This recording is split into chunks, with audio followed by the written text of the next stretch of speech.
আমার স্বামী বিদেশ যাওয়ার জন্য কিছু টাকা ধার জন্য আমার ছোট দেবরের বাসায় গেলাম। আমার স্বামী আমাকে রেখে বাসায় ফিরে গেল। রাতে খাওয়া দাওয়া সেরে আমার দেবরকে টাকার কথা বললাম। আমার দেবর বলল, টাকা দিতে পারি, তবে একটা শর্ত আছে। বন্ধুরা, আমার স্বামী বিদেশ যাবার চেষ্টা করছে। ইদানিং মিস্ত্রি কাজ করে সংসারের ভরণ পোষণ চলে না। প্রতি মাসে কিছু পরিমাণ টাকা খরচ হয়ে যায়। বিগত 3 বছরে প্রায় 40,000 টাকা খরচ হয়ে গেছে। দিন দিন টাকার পরিমাণ বেড়েই চলেছে। চোখে মুখে সর্ষে ফুল দেখতে পেলাম। গ্রামের একজন প্রবাসী ভিসা দেওয়ার অফার দেয়। আমার স্বামী বিদেশ যাওয়ার ইচ্ছে জাগল। ভিসা বাবদ 3,20,000 টাকা মতো লাগবে, কিন্তু হাতে টাকাগুলি বলতে মোটেও নেই। উপায়ন্ত না দেখে আমার ভাসুর অমিতের মাধ্যমে ব্যাংক হতে বিভিন্ন মানুষের নামে 50,000 টাকা ম্যানেজ করা হলো। বাকি টাকার কোনো ব্যবস্থা কিভাবে করি, পথ পাচ্ছিলাম না। একদিন আমরা বসে আলোচনা করলাম যে শহরে আমার স্বামীর 2 জন মামাত ভাই থাকে, তাদের বাসায় গেলে কোনো সাহায্য পাওয়া যায় কিনা দেখা যেতে পারে। যেই ভাবা সেই কাজ। আমরা দিনক্ষণ ঠিক করে প্রথমে আমার দেবরের বাসায় গিয়ে উঠলাম। দেবর অবিবাহিত, সরকারি ভালো চাকরি করে ভালো মাইনে পায়। তাছাড়া ভালো আউট ইনকাম তার, সেজন্য কোনো অভাব নেই বললে চলে। সামনে বিয়ে করার প্ল্যান আছে বিধায় বিরাট আকারের একটি বাসা নিয়ে থাকে। আমরা বিকেলে দেবের বাসায় গিয়ে পৌঁছালাম। আমাদেরকে দেখে সে আশ্চর্য হয়ে গেল। সে বলল, আপনারা কোথায় হতে এলেন, কিভাবে এলেন, কি উদ্দেশ্যে এলেন? একসাথে অনেক প্রশ্ন করে আমাদেরকে বাসায় অভ্যর্থনা জানান। আমরা বাসায় ঢুকলাম, হাত মুখ ধুয়ে ফ্রেশ হলাম। দেবর বাড়ির সবার কথা জানতে চাইল, তাদের ও আমাদের বাড়ির সবার কথা তাকে জানালাম। আমরা যাওয়ার কিছুক্ষণের মধ্যে কাজের বুয়ার সাথে আমাদের সকলের জন্য রাতের খাবার তৈরির তাকে আদেশ দিয়ে দিল। আমাদের উদ্দেশ্যের কথা এখনই বললাম না, রাতে খাওয়া দাওয়া সেরে বলবো, প্ল্যান আছে। সন্ধ্যের সামান্য পরে আমার স্বামী বলল, আমি একটু আমার আরেক ভাইয়ের বাসা থেকে ঘুরে আসি, তারপর রাতে একসাথে খাওয়া দাওয়া করে কথা বলবো। দেবর বলল, রাতে ঠিক চলে আসবেন তো ভাইয়া? আমার স্বামী বলল, হ্যাঁ। তাহলে জানা শোনেন, যদি রাতে আপনি না আসেন আমি কিন্তু ভাবিকে আস্ত রাখবো না বলে দিলাম। এই বলাতে আমরা 3 জনেই অট্টহাসিতে ভেঙে পড়লাম। আমার স্বামী চলে গেল। আমি আমার শিশু বাচ্চাকে খাওয়ালাম এবং তাকে ঘুম পাড়িয়ে দিলাম। আমরা দেবর ভাবি সোফায় বসে টিভি দেখছিলাম আর রাজ্যের নানা কথাতেই মশগুল হয়ে গেলাম। কথার ফাঁকে আমাদের উদ্দেশ্যের কথা বললাম। তোমার ভাই বিদেশ যেতে চায়, কিন্তু টাকার খুব অভাব, মোটামুটি টাকা জোগাড় করেছি, আরো 1 লাখ টাকা দরকার, তুমি দিতে পারবে ভাই? আমি কথাটা উপস্থাপন করলাম। দেবর বলল, এত টাকা আমি একসাথে এখনো দেখিনি বলে দুষ্টুমির ছলে সোফায় কাত হয়ে পড়ে গেল। অভিনয় করার দরকার নাই বলে আমি তাকে টেনে তুললাম। এরপর আমরা রাতের খাবার খেয়ে নিলাম। আমার স্বামী সেদিন রাতে বাসায় আসলো না। তার জন্য অপেক্ষা করে রাতে আমরা শুয়ে রইলাম। নতুন জায়গা, তেমন ভালো ঘুম হলো না। সকালে স্বাভাবিকভাবে নাস্তা সেরে নিলাম। আমার স্বামী আসলো, তাকে নাস্তা দিলাম। আমরা চলে যাবার প্ল্যান করলাম। তার আগে আবার একবার দেবকে টাকার কথা বললাম। দেবর বলল, টাকা জোগাড় করতে আমার সপ্তাহানেক সময় লাগবে। কখন লাগবে তোমাদের টাকা? আমি বললাম, আগামী 10 দিনের মধ্যে হলে আমাদের চলবে। আমার স্বামীর দিকে লক্ষ্য করে বলল, তাহলে আগামী সোমবার তুমি আবার এসো, আমি কিছু টাকা দিতে পারবো।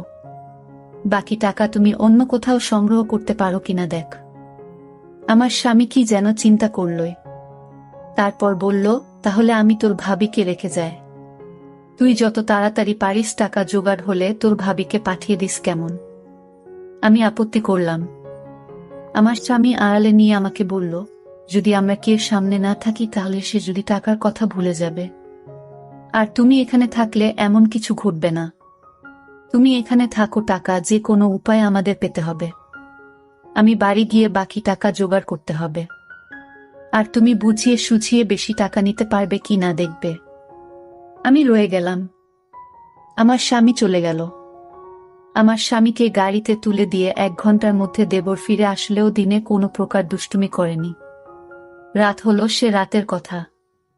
কিছুক্ষণ পর বলছি, রাত প্রায় 9টা বাজলো। আমরা রাতের খাওয়া দাওয়া সেরে নিলাম। এবার ঘুমানোর পালা। আমি আমার শিশু সন্তানকে পাত্রে দুধ খাওয়ায় ঘুম পাড়িয়ে নিলাম। আমি বিছানায় গিয়ে শুনলাম দেবর টিভি অন করে সোফায় আরাম করে বসল। বসে আমায় ডাকল, ভাবি সোফায় আসো। আমি কোনো জবাব না দিয়ে বিছানায় শুয়ে রইলাম। একবার আমাকে ডেকে সাড়া না পাওয়ায় সোফা হতে উঠে আসলো এবং আমাকে ভাবি বলে ডাকতে লাগল। আমি সাড়া না দিয়ে পারলাম না। বললাম, অনেক রাত হয়েছে, ঘুমিয়ে পড়ো। এরপর সে বিছানায় গিয়ে শুয়ে পড়ল। কতক্ষণ ঘুমালাম জানি না, আমার ঘুম ভেঙে গেল। আমার ঘুম ভাঙলে আমি তাকে বুঝতে দিলাম না। বুঝতে পারলাম ঘুমের মধ্যে কি ঘটনা ঘটে গেছে। ভাবলাম আর থাকবো না, চলে যাব। তাই সকালে নাস্তা খেয়ে রেডি হলাম। তখনই মনে হলো এভাবে চলে গেলে স্বামীর টাকা জোগাড় হবে কিভাবে। নানান কথা ভাবতে ভাবতে সকাল 9টায় আমাকে একটা মোবাইল ফোন দিয়ে দেবর বলল অফিস হতে আমি যোগাযোগ করতে পারি, তাই এটা দিলাম। এই বলে সে অফিসে চলে গেল। আমি একা তার পথ চেয়ে বসে রইলাম। অফিসে চলে যাওয়ার পর আমি সম্পূর্ণ একা বসে বসে টিভি দেখছিলাম। দরজায় কড়া নাড়ল। দরজার পাশে গিয়ে জিজ্ঞেস করলাম, কে? বাহির হতে জবাব এলো, আমি কাজের বুয়া খুলে দিলাম। ভুয়া পাক শাক সব শেষ করে আমার কাজ হয়ে গেছে বিদায় নিয়ে চলে গেল। আমি আবার টিভি দেখায় মগ্ন হলাম। বেলা প্রায় 1টা বাজল। আমি স্নান করার জন্য প্রস্তুতি নিলাম। এমন সময় মোবাইল বেজে উঠল। দৌড়ে গিয়ে রিসিভ করলাম। ওপার হতে আমার দেবর বলতে লাগলো, ভাবি, আমি একজন লোকের হাতে 10,000 টাকা পাঠাচ্ছি। লোকটা আমার খুব আপন, একটু ভালো করে মেহমানদারি করবেন। চা নাস্তা যা চায় তা দেবেন, কোনো কার্পণ্য করবেন না, বুঝলেন? টাকাগুলো আপনার জন্য। আমি ঠিক আছে বলে ফোন রেখে দিলাম। আমি আবার টিভি দেখার জন্য সোফায় বসলাম। টিভিতে একটা ইংলিশ সিনেমা চলছে। এমন সময় দরজায় কড়া নাড়ার শব্দ হলো। দরজা খুলে দিলাম। এ কি দেখছি! সম্পূর্ণ এক নিগ্রো মানুষ, প্রায় 6 ফুট লম্বা। হাতের আঙুলগুলো যেন আমাদের বাঙালিদের হাতের বাহুর মতো, যেমন লম্বা তেমনি মোটা। লোকটি বাংলায় বলল, আসতে পারি ভাবি? আমি হেসে বললাম, হ্যাঁ, আসুন। লোকটি সরাসরি সোফায় গিয়ে বসল। তাড়াতাড়ি চা নাস্তা তৈরি করে তাকে পরিবেশন করলাম। সে 10,000 টাকা আমার হাতে গুজে দিল। আমার খাতিরদারি তার নাকি বেশ ভালো লেগেছে। বিদায়ের সময় আমার কান্না এসে গেল। সে আমাকে বলল, কেঁদো না। যদি সম্ভব হয় আমি আবার একবার আসবে। তার চলে যাওয়ার পথে এক দৃষ্টিতে তাকিয়ে রইলাম। ভাবলাম সে যদি আমাকে সাথে নিয়ে নিত। বিকাল বেলায় আমার দেবর অফিস হতে ফিরে এসে লোকটির কথা জানতে চাইল, টাকা দিয়েছে কিনা। বললাম, হ্যাঁ দিয়েছে। আমার দেবর আশ্চর্য হয়ে আবার জানতে চাইল, তাহলে দিয়েছে? আমি বললাম, হ্যাঁ দিয়েছে, তো এতে আশ্চর্য হওয়ার কি আছে?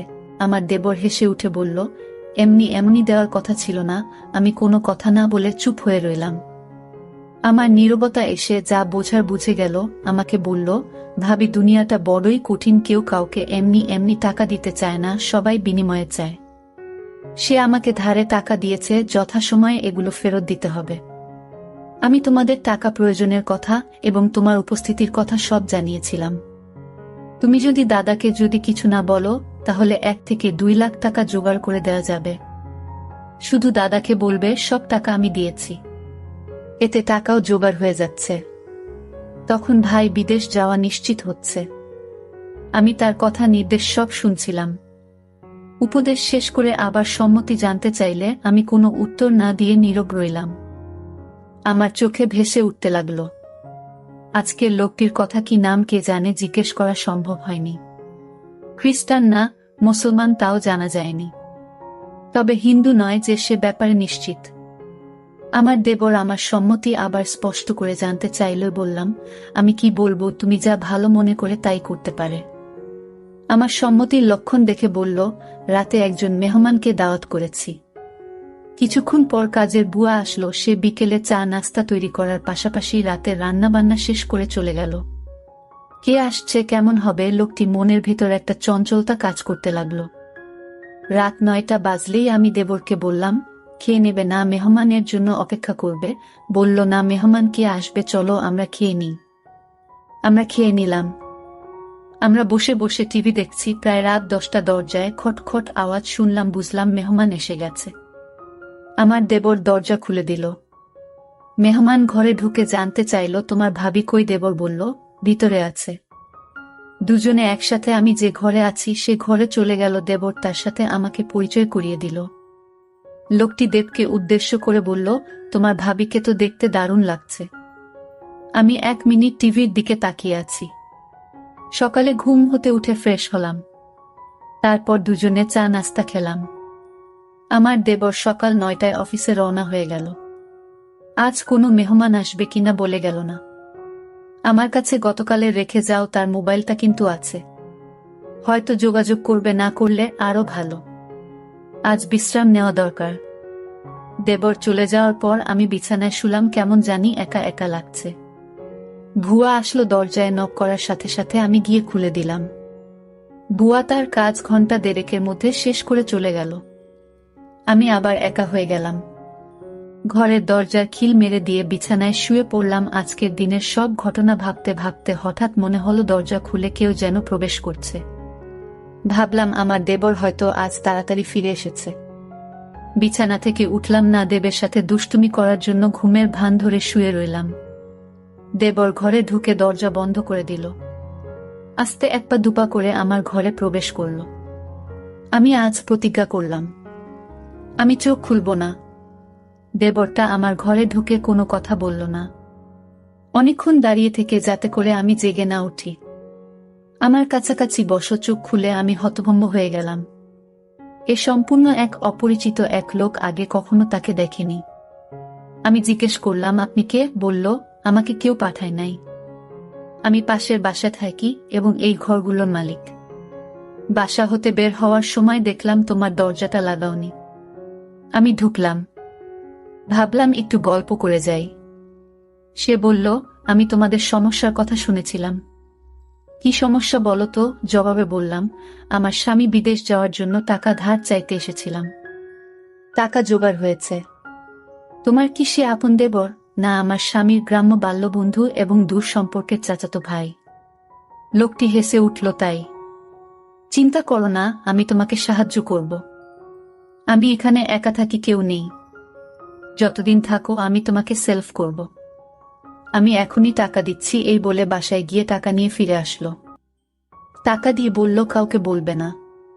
মেঘ না চাইতে জল পেলাম। লোকটা বলল, দুপুর বেলায় আমাদের বাসায় এসো, তোমার সাথে গুরুত্বপূর্ণ কথা আছে। দুপুর হতে আরো 3 ঘন্টা বাকি আছে।